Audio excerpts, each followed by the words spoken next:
Hello, everybody, indeed. Welcome back to Durham Unplugged. I am your host, Sterling Lee, and today with me I have a very special individual.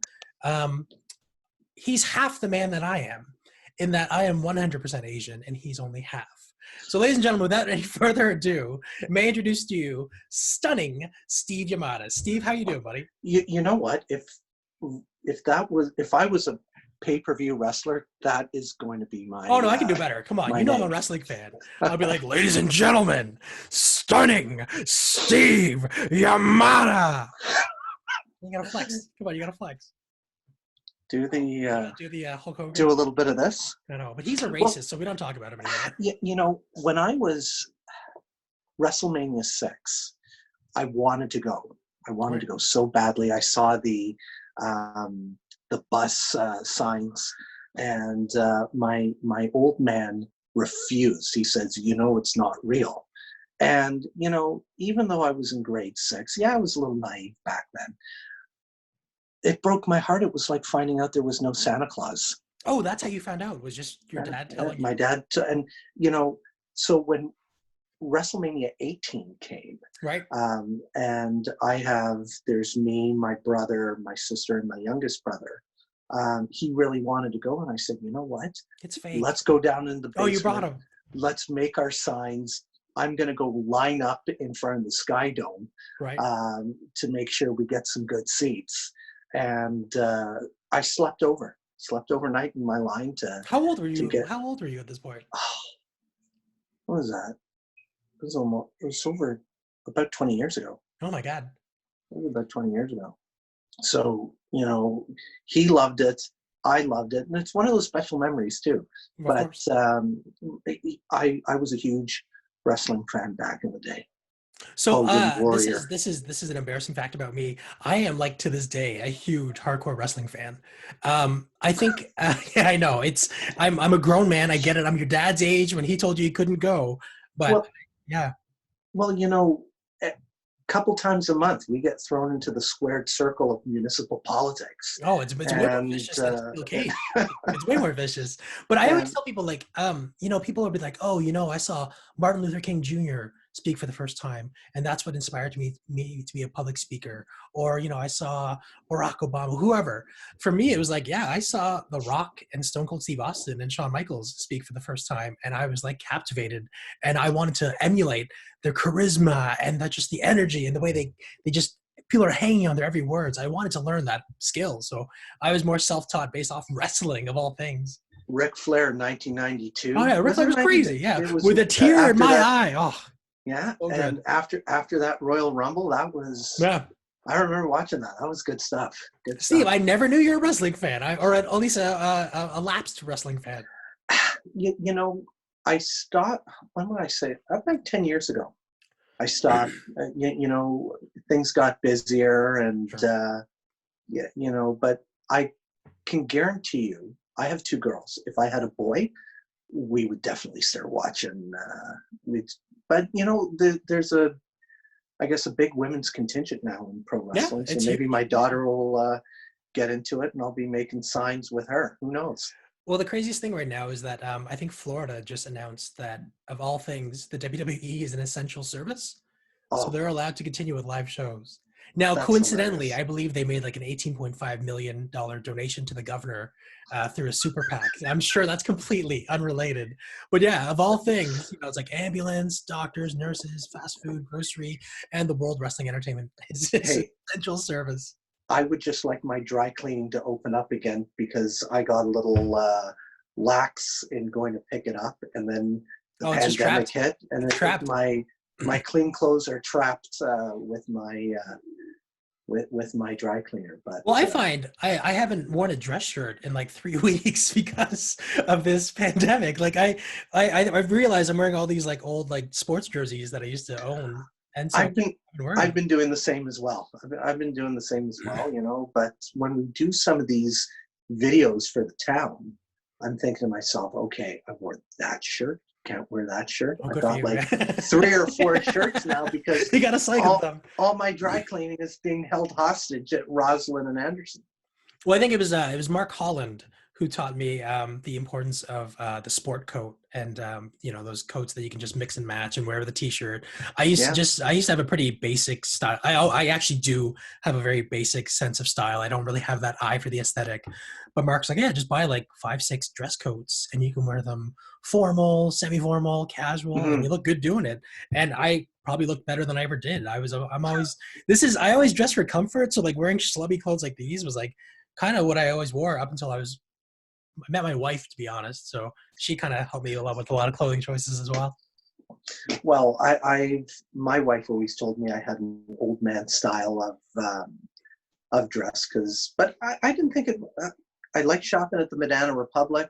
When I visit Ajax, I always pop into the outlet there because I can get a nice sports coat or pick up a shirt. So yeah. That's how I know you're doing well in life, Steve Yamada, is that you're going to Banana Republic. I'm going to Gap and Old Navy. The You made outlet, it to Banana Republic. You made it to the the outlet top store. tier. So But Steve, you're married. You have 2 kids. I do. Their 2 little girls, their ages are 3 and 5 months. So I'm at 2.5. So I kind of split the difference with you there. How have you been coping with your time? A lot of time with the girls, no? I love it. My daughter we have our tea parties and practice our letters, and she's turned the couch into her sky zone. So she's jumping up on top of the couch. Sky Zone, the trampoline park is what you So meant. exactly. So that's her trampoline park. So things are getting a little wacky at home because I can't take them to the park or so we're trying to find ways that we can entertain children at home. I did buy Disney Plus. A godsend. So we started watching some of the stuff. Minnie's Boutique is one of her favorites. But what is it? Wait, what is it called? Minnie's Boutique. Oh, okay. So some of that Disney Junior stuff she loves.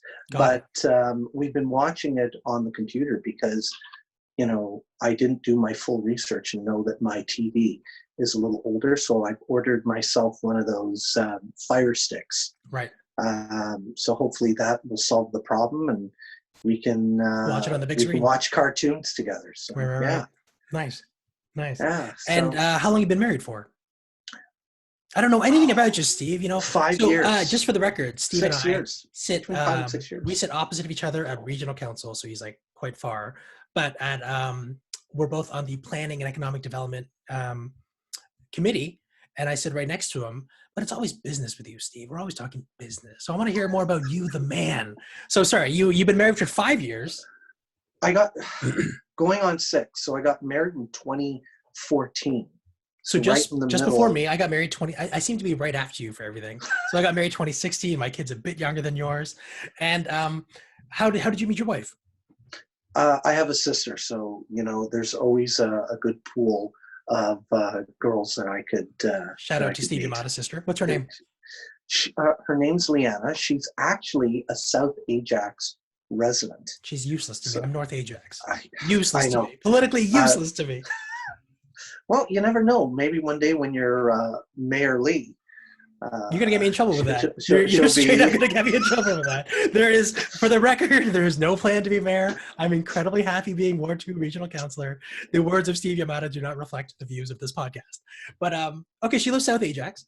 She lives in South Ajax, so she moved out there with her husband a few years ago. When I started moving out east, and we looked out west, Georgetown, Milton, places like that.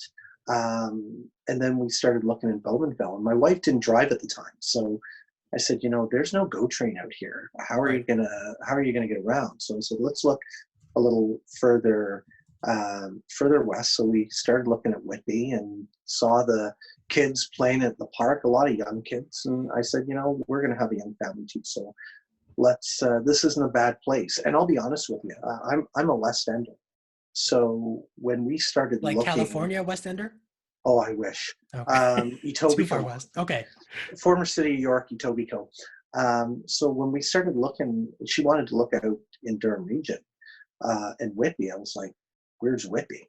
For me, and anywhere past Bayview at the time, Yep. I'm driving and I'm sort of looking, my eyes aren't on the road, and I'm thinking, wow, people live out here. But we love it.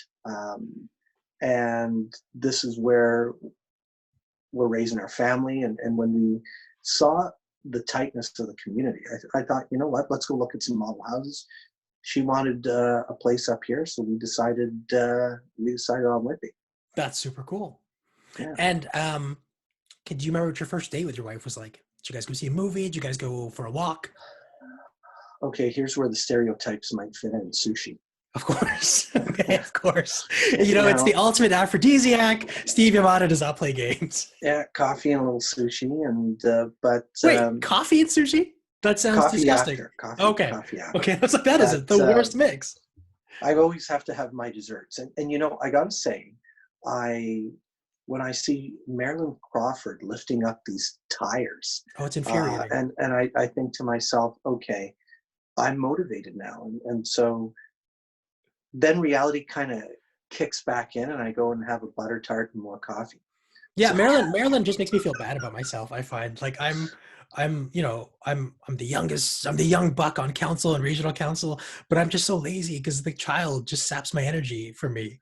So it's like I have a like a small bench downstairs, or like, you know, I have a kettlebell. I do maybe 10 minutes of kettlebell exercises a week, and I'm just like, whoa, I'm exhausted. Meanwhile, Marilyn is moving a truck with her teeth. Oh, yeah. Like she's pulling a truck with her teeth, and that's like normal for her. So yeah, thanks, Marilyn. You're pretty good. Like I have imaginary kettlebells. Nice. But you know, I always try to set my goal of getting in shape and think that, and then I get my P90X, and that sits down there. Well, I tried a little bit, but I don't know. The commitment of working out when you've got kids is tough. Right. Thank you. It's tough. It is. Yeah.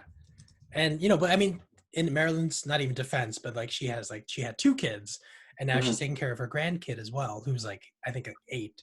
So really the bottom line is she sold her soul to be incredibly fit. And so she's a superwoman. Yeah. She's a superwoman. I call her a pit bull. I say that to her face, mind you, but she's definitely a pit bull. You don't want to get on Marilyn's bad side because she will come at you the way she goes at those weights. Oh, yeah. But so what have you been doing now since being, like, we're not in council meetings, we're having less. I started this because I was incredibly bored with everything. Like I missed human contact. Like, you know, I think Steve, you're very much the same way. We're very social human beings. You know, that's why we partially got into politics. And so to be cut off from that completely cut off was very tough for me to adjust to. And I think the only reason I kind of cope with this was finally accepting the reality of, like, hypothetically, we may not be back to quote unquote normal until like July. Maybe it could be July even. I mean, I think Whitby just canceled their Canada Day events. That just came out because, you know, you got to do the setup, you got to do the organization for it too. And that would still be in June. And more importantly, it's the responsible thing to do. Like, it's the right thing to do. Like, because even if things got better by like late May, early June, there's still a chance for a second flare up. And these events, by nature, we're getting thousands and thousands of people together. Like, it's just we can't be responsible for that. So and we have that responsibility to the public. We have the responsibility to the staff, who I know municipal staff do a fabulous job. Yep. So it was the right thing to do. It's a little disappointing because, you know, I always look forward to my Canada Day events, and this whole pandemic has been, it has affected me because I like being out there. I like knocking on doors and talking to residents and getting that feedback. But I am finding other things to do. I've been watching a lot of YouTube videos. So what are you, a 12-year-old child? No, I'm a social influencer. Oh, is that what you are? I'm a social influencer now. And you know, so I'm reviewing things that people might not normally do, like Walmart brand Q-tips. Right. You know, and don't put them in your ear. Don't put Q-tips in your ear, right? You're never supposed to. I do all the time just to clean out the wax. But I've also, because they say don't drive outside your community, so I can't go to Markham to pick up my barbecue pork that I love. I love Chinese food. Chinese food, char siu. So I posted it last night. I think I saw that picture. You made your own char siu. I did it myself. So, and it came out pretty close to restaurant quality. And so now I got to think, what's next in the Steve Yamada cooking cooking lineup? Yeah. Well, as the only Chinese person on council, I'll have to be the judge of how good this char siu really is, which I keep playing this beat, but it's true. Because Steve, your background is Japanese, I'm assuming. My dad's Japanese. My mom is Maltese Russian. Okay. Yeah. And if I'm not mistaken, wouldn't you be the first Japanese regional councillor in Durham history? I think I was the first ethnic or person with part ethnic background on Whitby Council, or in Whitby politics. And then Selena came around, right? And she was fabulous. We liked Selena. And then Malia. So you're a trailblazer. You're a trailblazer. So a pioneer. I was so looking forward to being like the first of something, because I have two older sisters who are like remarkably smarter than I'll ever be. I have a younger brother who's a dentist who's already overachieved. So like I was like, okay, I'm going to be the first at something. So I was going to be like, you know what? I'll be the first Chinese regional councillor. But unfortunately, fortunately, we both know Willie Woo was the first Chinese councillor, so I don't get that. And then even in Ajax, I was like, I'm going to be the first Asian councillor. But then Lisa Bauer got elected the same time I did. So I don't get any of that. I get to share. So I guess I'm the first Chinese local councillor, but that's it. And Willie was there for quite some time. Yeah. And when I remember driving out and seeing a Willie Woo sign, and I thought to myself, wow, really? What a great name. That is like, as Ric Flair fans, I'd be like, Willie Woo! The slogan was fabulous. What was the slogan? Willie Woo for you.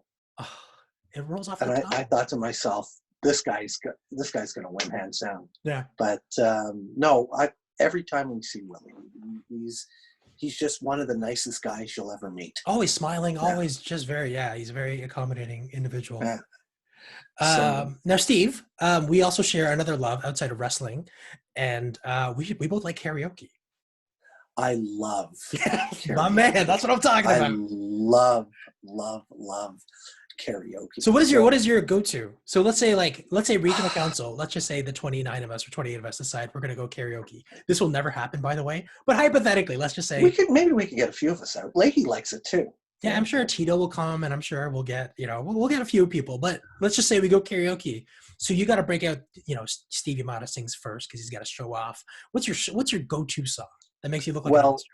Well, they don't have, in any karaoke place I've been to, they don't have the theme to Shanghai Beach. So that one is out. It's out. Right.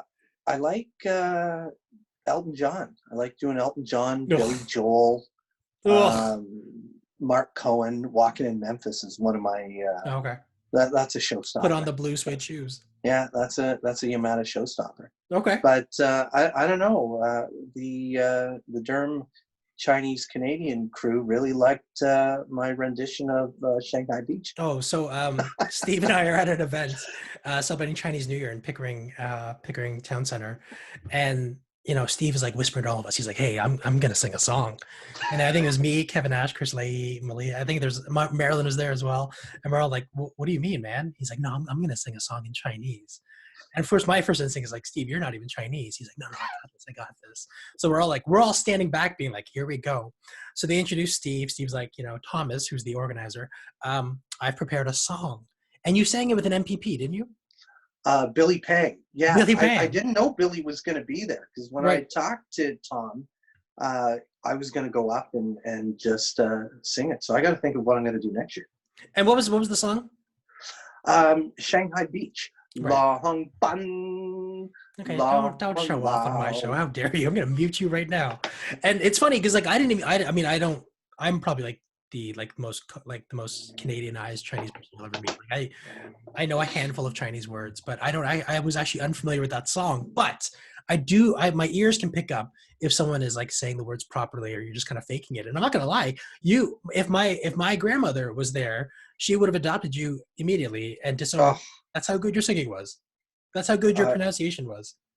she probably has some good recipes. So I gotta learn, like, we gotta find a Japanese event where I can sing like a Japanese song and then put you to shame. I Sukiyaki is probably the most famous one, right? I know that one. It's hilarious. I know more Cantonese than I do Japanese. Right. So that's why I'm gonna find the Japanese contingent in Durham. You got to come next year to the Emperor's birthday. We've got to get you on that list. Your mayor was there live. Yeah, I saw. Yeah, it was good. I was invited, but unfortunately, I had other plans. But next year, I'm gonna sing Sukiyaki to a room full of strangers, just to make Steve Yamada look not as good as me. I'm spiteful, Steve. I'm spiteful. My go-to, I find, is always Bon Jovi. I think I learned to sing just like singing along to Bon Jovi songs, and I generally like a ballad, and he has like really good ballads. So I'm quite good at singing Bon Jovi. Though my wife likes to sing too. She's actually an incredible singer and took lessons and everything, and so we have like a lot of duet songs that once we break out is always like fan favorites. Well, which ones do you like doing?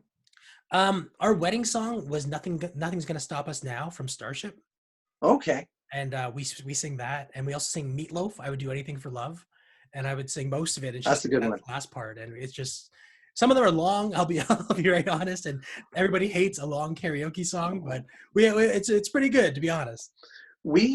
A couple buddies of mine in university, we started doing the karaoke circuit in. The circuit. So we met this guy. You must have gotten all the girls, Steve Yamada.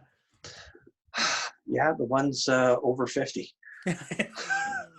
But no, we started hanging out at some of these karaoke, not the bars where you go to the room and there's the couch and which is the best ones. TV. The Asian bars are the best ones. Those are hilarious. We've been there a couple times.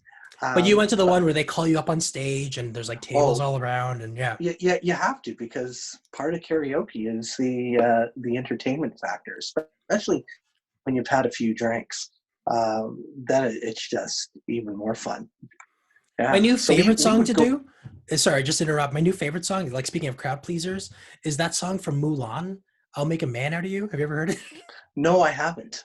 Yeah, so you have Disney Plus. Check it out. And just like for people who've seen Mulan, you'll see them perk up and be like, "Are you really singing this?" And then yeah, it's awesome. I think Donny Osmond sang it, so check it out. Though my drunk karaoke songs would be a little Whitney Houston. Can you hit those notes, Steve Yamada? You know what? When you're 3 sheets to the wind and you're up there entertaining the stage, you sound perfect. Yeah, fair enough. But yeah, I like Whitney's always really ambitious, because you'll hear someone sing like The Greatest Love of All, and like I'm already thinking like 3 verses down, I'm just like, man, that note at the end, it gets really high. And I don't know if you can do that. Like I've been sitting with you all this time. Okay, go ahead. And then, I want to dance with somebody. That's with somebody who loves you. Yeah. I'll often I don't know if people are paying attention, but just like during conversations, I'll just throw in like lyrics, and I'll just see if they're like, can pick it up. Because I remember, I think I was in a meeting with someone, and I was like, yeah, I believe that children are our future, and I started like quoting that song, and they didn't pick up on it till like much later. And I was like, yeah. They're like, yes, the children are the future, Sterling. So have you been watching anything good on TV? If you have Crave, Succession is an amazing show. It's about this patriarch of like this family, and he owns like the equivalent to like a Disney, so like all these like theme parks, movies, and everything, and he is planning on retiring. So you see his 4 kids trying to like jostle to be the CEO of the company. Mm-hmm. So that sounds good. It's really good. And then I also Brian Cox. He's the patriarch. He was in the Bourne movies. He was in the X-Men movies. He's just an old. He's a character. You recognize him from everything. And then Kevin Ash and I are the only ones who watch Billions, also on Crave, and it's like the best show on TV right now that nobody's watching. I gotta check that out. I've been watching Better Call Saul. That's phenomenal. Monday. Phenomenal. Night, I didn't watch this last episode, but it's so good. And I didn't know you watched that. It is so good. So I got onto Breaking Bad after the show had ended.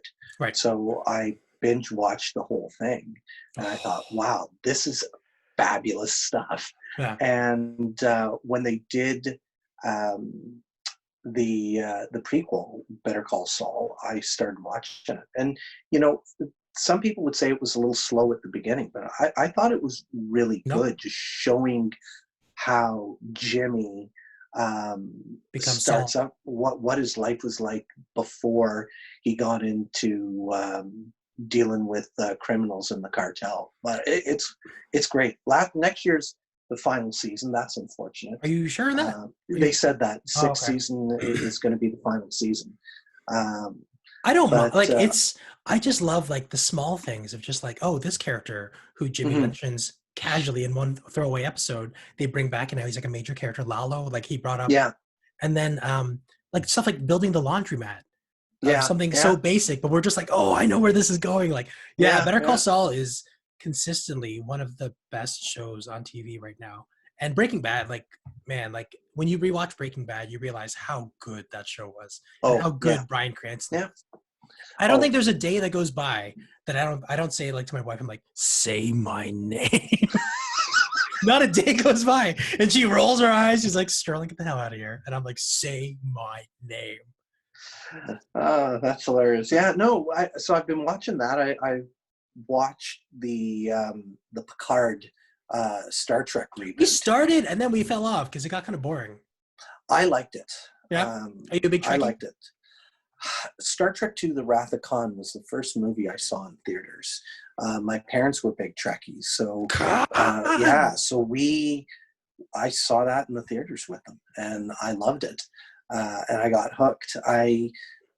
When the Next Generation rolled around, I never sort of got into that because I couldn't think of or picture another crew on the Enterprise. But finally, I did, and I've been a consistent Trekkie through the shows, the movie reboots.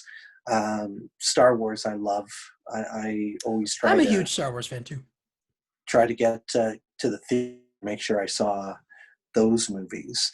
But yeah, what did you think of the last one? Loved it. Yeah. Again, like, let's grade it on a curve too. Of just like when you talk about Star Wars movies, I find you have to ask the person like 4 or 5 years later, did you like it? Because afterwards I was like, this is so good. Like I really enjoyed it. But I guarantee you, if you asked me in 1999, 2002, 2005 about the prequels, I'm sure I said the same thing. And now I look back and realize the prequels were hot garbage, right? Like they were just like poorly written, poorly acted movies. And by the way, I went to high school with Hayden Christensen, and he's a good dude. Wow. Yeah. I went to an arts high school and Unionville High School, shout out. And I took biology with Hayden Christensen, and really, really nice guy. Did you grow up in Markham? I grew up in Markham, yeah. Okay. I grew up in I grew up in Major Mac and Warden was my parents still live there. And but yeah, even though like my friend was in it and it was cool to see him in it, like it was a garbage movie. But again, if you asked me then, I would have been like, oh, it's so good, right? So I feel, ask me in like 3 years, my honest opinion of Rise of Skywalker, but I thoroughly enjoyed it. The prequel movies weren't as memorable. The third one I really liked, though. Especially the part where the mask is coming down on Christensen's face to turn him into Darth Vader for the first time. Yeah, but then they ruin it with him going, no! Like you're just, like we're all cringing just picturing that. Or like how like Natalie Portman's character dies because she loses her will to live? Like, come on. It was a little hokey. Yeah. It was a little hokey. But and what's crazy, like I remember like seeing all those like making of documentaries, and George Lucas spent so much time on the costumes and the special effects. But it's just like if you look at the special effects now, it actually looks more dated than the original trilogy did, because the original trilogy didn't use a lot of CGI. It was more just like practical effects and like claymation, right? Yeah. But that's why it'll always look so much better than watching the prequel trilogy. Well, I thought the story for the last 3 movies were pretty good. I do too. And I think, even when I look back on it in a few years, I'm still going to think that. Because, Showcase plays them from time to time. Before I had Disney Plus, I was sitting down one night just watching with commercials.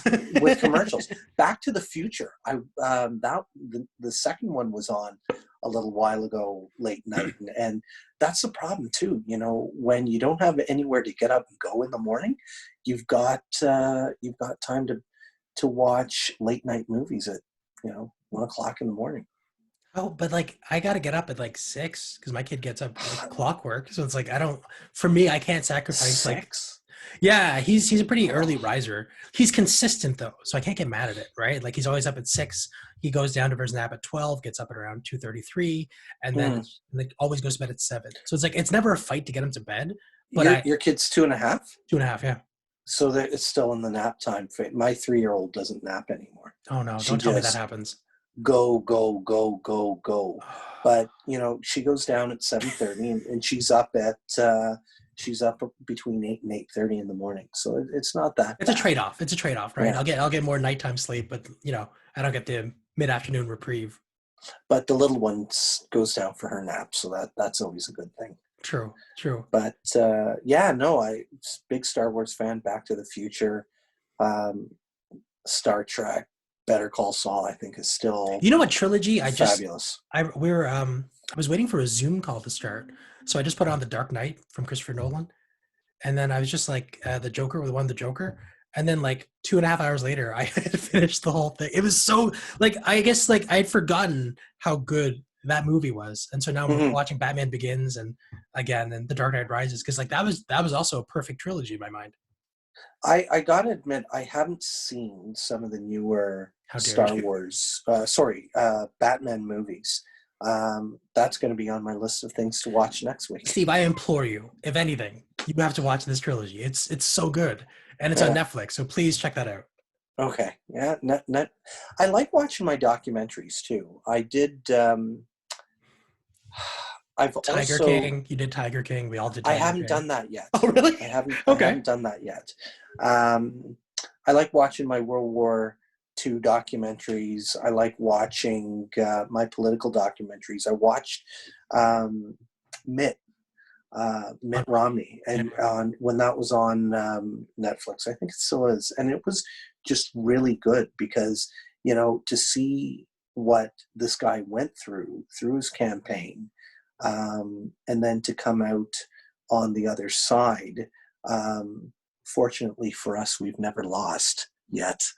Right. And how you go back to being just, I guess, quote unquote, a normal person. A civilian. Right? Yeah. I like that. The Hillary one I'm going to watch. I did get Amazon Prime. And I watched The Purge. Like the movie or the TV show? The TV show. That was such garbage. It was, but I thought, you know what, just something to watch. And then I watched The Man in the High Castle. I saw season 1, and it was phenomenal. You finished the whole thing? I finished the whole thing because it's interesting because it's some of that alternate history. It's science fiction. It's history to a degree. Like it's a what if history lesson, right? Yeah, it's when you get the science fiction stuff going where there's portals and shifting through time, it was quite interesting, and the stories were good. The acting was good. I liked it. Yeah, I liked that one.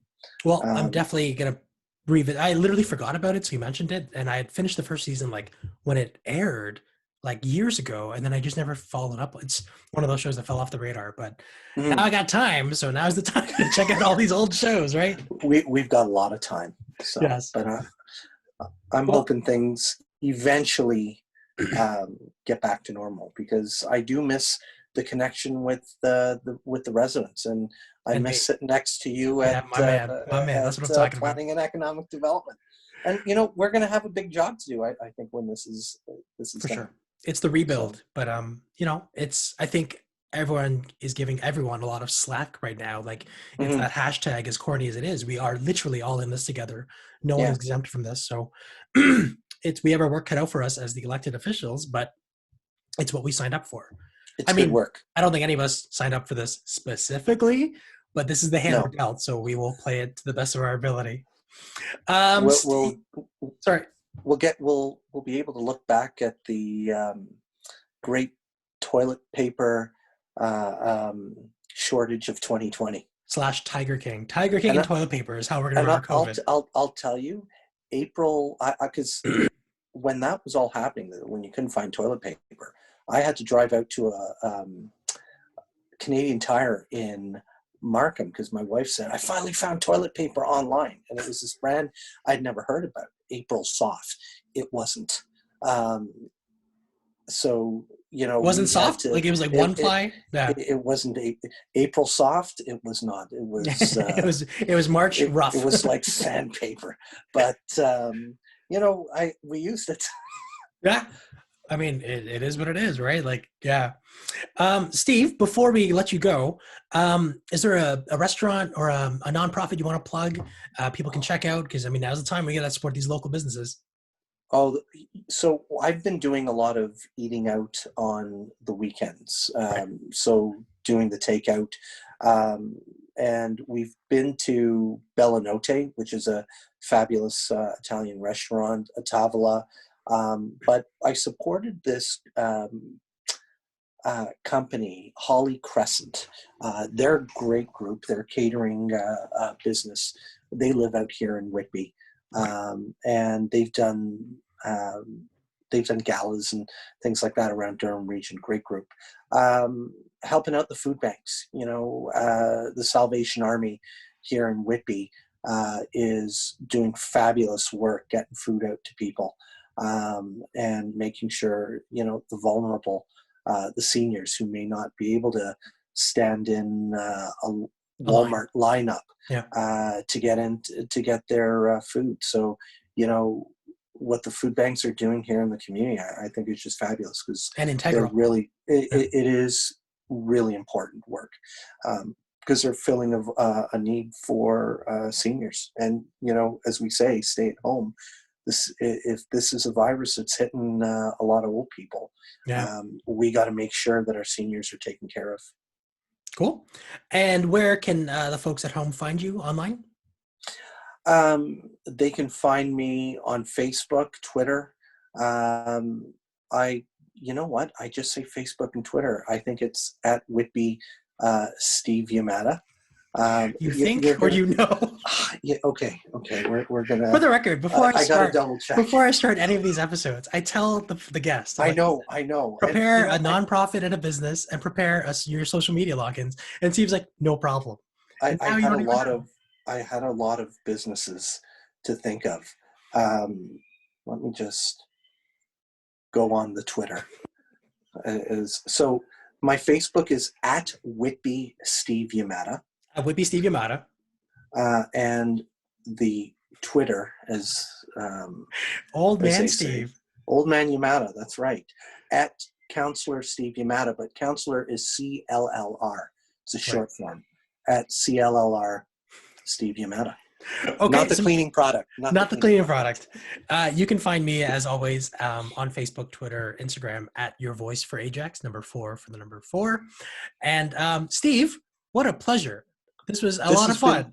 This has been terrific, Sterling. I don't mean to sound so shocked. I mean, I knew this was going to be fun, but honestly, I didn't know we had so much in common, aside from our complexion.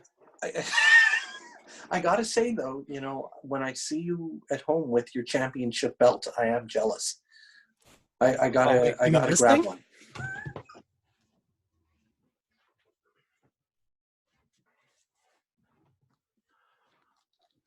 Oh, you mean this whole thing? My Intercontinental Championship? That is fabulous. But Sterling, when you're mayor, we're going to have to get you the World Championship. Well, that was okay. First things first. Not running for mayor, but yeah, it's the one indulgence my wife gave me, and I was like, I don't know how to celebrate each of my victories. And then I, because I'm a wrestling fan, I was like, you know what? Each time I win an election, and hopefully there'll be many more, knock on wood, but I'm going to buy myself a championship belt. And the way my wife rolled her eyes at me and the lack of enthusiasm from her of having these around the house. But yeah, I hope to, as if I ever do move up, you're right, I'll upgrade the belts. But for now, because I'm regional councillor, I love it. Continental Championship. I love it, and you've got the old classic one. Yeah, white strap, baby, white strap. Which is even better. Yeah, worn by Macho Man, Ricky Steamboat, and others. But yeah, Steve, absolute pleasure. Thank you so much. Again, depending how long this goes, I may call on you again. Excellent, excellent. Sterling, it was fabulous. Shout out to everyone out in Durham region, Ajax, Whitby, Pickering. We're here for you, and we're going to make sure that that we beat this thing. But mainly Ajax. All right, see you, everyone.